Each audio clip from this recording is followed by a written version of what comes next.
All right. I'm Jeremiah, and this is my presentation on Gnosticism in the Roman Empire. Um, the big question I have that's guiding this is, what is Gnosticism and where did it come from? So first, let's talk about what Gnosticism is in general. It's an early form of Christianity that appeared around the late first century and continued on into the second and third centuries. Uh, its main difference from the Christianity we have today is that it prioritizes this divine knowledge of these secret teachings rather than faith in the death and resurrection of Jesus Christ. Uh, it synthesizes a bunch of different traditions from around the Greco-Roman world and the Middle East, and we'll be getting into that. One of the big identifiable things about it is they have this interesting belief in that the creator of the world, this demiurge, who's also called Yaldabaoth, is this evil or ignorant entity that created this material world, trapped us in it in some sort of cosmic disaster. And Jesus was sent by the true God, the monad, who is unknowable and all good, to help us escape this material world through gnosis and get into back where we belong uh, after being trapped by the demiurge. The term Gnosticism is not one Gnostics would have used themselves. It's more of an exonym that comes from anti-Gnostic Christian writers. They probably would have just referred to themselves as Christians. Uh, and one of the really important things about it is it shows how incredibly diverse early Christianity and Roman tradition were. It was this really the earliest centuries of the Common Era showed an incredible amount of traditions mixing and coming together into a bunch of diverse forms. And Gnosticism is one of these, and in my opinion, one of the most interesting. So how do we know about this? Before the 20th century, we really didn't know much about Gnosticism. We had the writings of some early church fathers like Irenaeus and Tertullian, who wrote against Gnosticism, but other than that, we really had nothing. All the texts had been destroyed. This was until 1945 when the Nag Hammadi Codex was discovered in Egypt. It contains a bunch of different Gnostic texts, even some writings of Plato, and they're pretty conflicting in their worldview, but it's just this wide collection of texts written in the Coptic Egyptian language. Uh, some of the things it includes are texts like the Gospel of Thomas, the Gospel of Truth, the Pista Sophia, and the Apocrypha of John, but it contains a tremendous amount of writing, actually. And it's very esoteric, very deep knowledge. Like when you read it, you don't really know what you're, because it's supposed to be this secret knowledge, these secret interpretations. So a lot of the meaning is kind of lost on it, but we can piece some of it together. Um, so let's talk about how Gnosticism rose and fell. It started with Christianity emerging into the Roman world, spreading out to a lot of non-Jewish Gentiles, and adapting to a bunch of these different traditions. So rather than just one Christianity, it's better to think of it as Christianities, a bunch of these different faiths who kind of amalgamate into these different forms and clash with each other. Gnostic Christianity specifically grows around Egypt and Syria, that eastern part of the Roman Empire that was very rich but kind of also viewed as foreign. Uh, the earliest Gnostic text we know of is the Gospel of Thomas. It's quite different from the other ones, but this is the earliest text in Christianity where it's kind of like knowledge is the most important thing rather than these concepts of death and resurrection and believing in that. It spreads throughout the Roman Empire and competes with proto-Orthodoxy, which is basically the Christianity we had today. Catholics, Protestants, Orthodox Christians, they all kind of come from that tradition. And Gnosticism was one of these early forms that kind of clashed with it. Um, it reached its high point in the second and early third centuries. The writers like Valentinius. It's really spreading past the Middle East into the Roman Empire, into Persia, even into a little bit of Germany. And then once the Nicene or Proto-Orthodox version of Christianity really takes control, they really start clamping down on these non-Orthodox or heretical versions of Christianity. They get destroyed, burned, and then much of that knowledge was lost until we found it in 1945 in the Nag Hammadi Codex. Origins. So it came from a bunch of different traditions, which we're going to get into in the Eastern Mediterranean. Under the Roman Empire, these traditions mixed together to become Gnosticism. So it's kind of a syncretization of a bunch of these different ideas, and these include Judaism, Platonism, Hermeticism, Christianity, and Egyptian religions. So this is the first kind of thread, looking back into it from the Egyptian perspective, this idea of a donkey-headed evil god. So there, around the 2nd century, a lot of Jewish people come into contact and live in Egypt, specifically in Alexandria. And when these Egyptians read about the Torah in the book of Exodus, about all these horrible things happening to the Egyptians, they start to be like, oh, this god isn't very good. And they start to synchronize their god Seth, who's the god of chaos, storms, and foreigners, with the Jewish god of Yahweh, who brought storms and chaos, and he represents the foreigners who were Jewish. Uh, Yahweh in Greek, Yao, sounds like the Egyptian word yo for donkey. So this connection with the donkey is already there. Not to mention that Seth, in these later years around the 2nd century BCE, is also depicted as having a donkey head, usually. Um, this kind of donkey-headed version of the god becomes a really widespread kind of meme across the Roman world. Even the fact that the earliest known depiction of Jesus shows him as having the head of a donkey and being crucified. Here's this image. Alexamenos worships his god. This is Jesus. This is him kind of like in despair. So this is something, it's kind of an idea of this evil, lame god, but the Egyptians took it seriously and kind of believed he existed as well.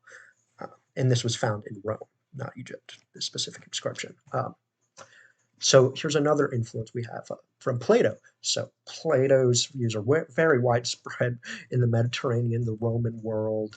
He's held in very high regard by the Romans.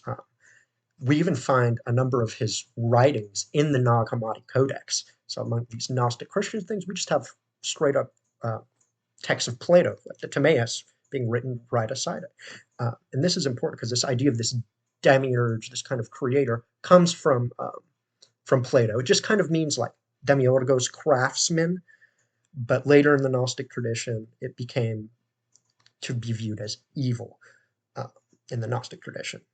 Uh, Plato, most importantly, argues that God is transcendent and perfect, and this impacted Christianity as a whole. There are a lot of Platonic influences in this, but this idea of God being perfect kind of clashes with this Gentile, non-Jewish understanding of the Jewish God as Christianity spreads throughout the Roman world. Um,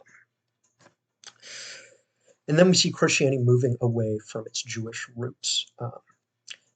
It spreads throughout, like I was saying, to non-Jewish Romans.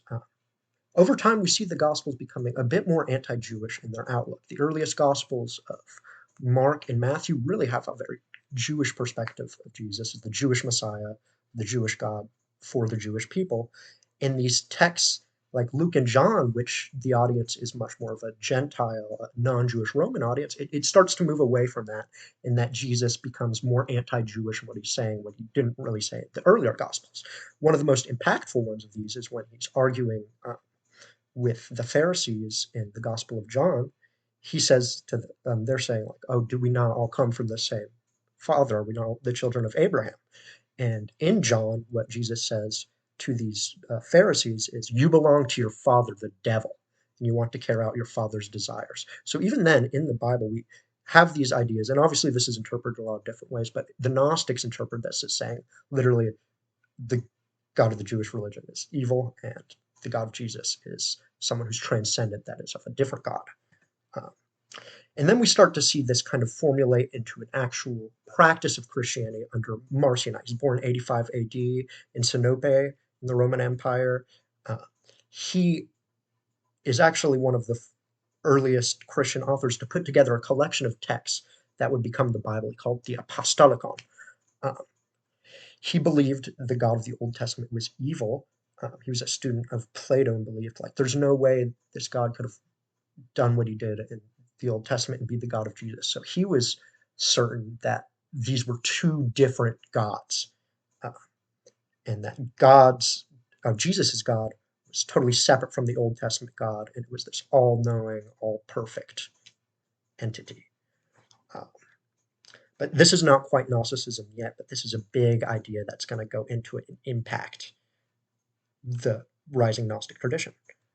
Hermetic influences. Hermetic philosophy is this kind of broad concept of philosophy, astrology, and alchemy. It's attributed to this guy, Hermes Trismegistus.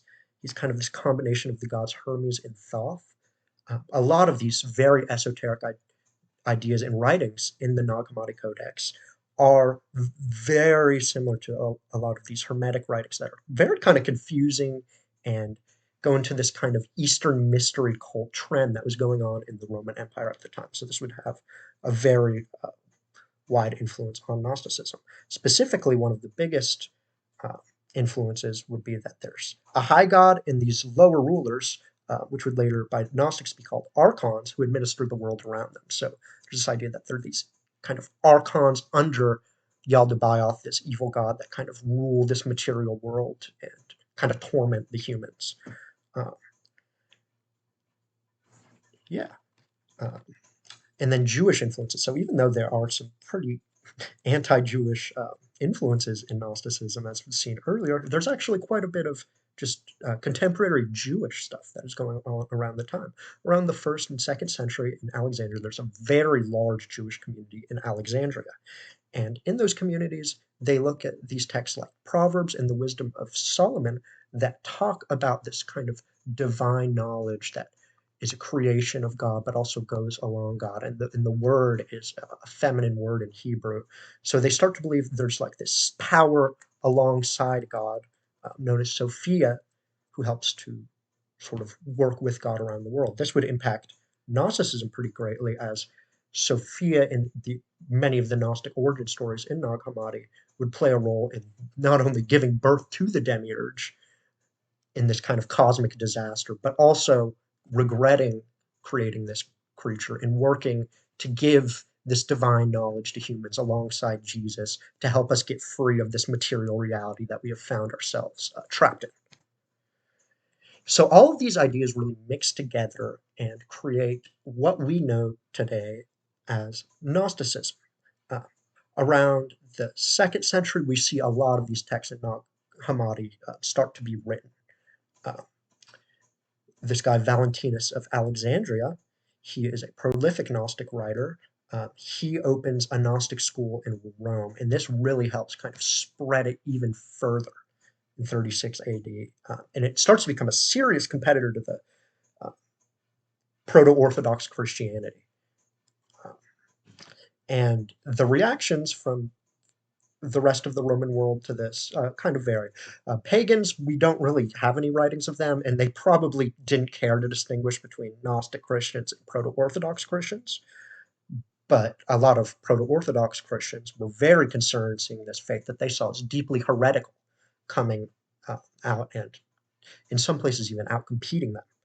Uh, in Against All Heresies, this great Christian writer Irenaeus, who writes against these heretical views, uh, he he thinks this idea that there's this evil world and this separate God is ridiculous, and he claims that they have no source of apostolic succession. He even like just insults them outright and says that they're full of arrogance and self-importance. He is not a fan. Another contemporary writer, Tertullian, who's also a great Christian writer, claims that his origins come from this evil sorcerer in the book of Acts called Simon Magus, which I think is pretty interesting. Um, and so let's get to our conclusions.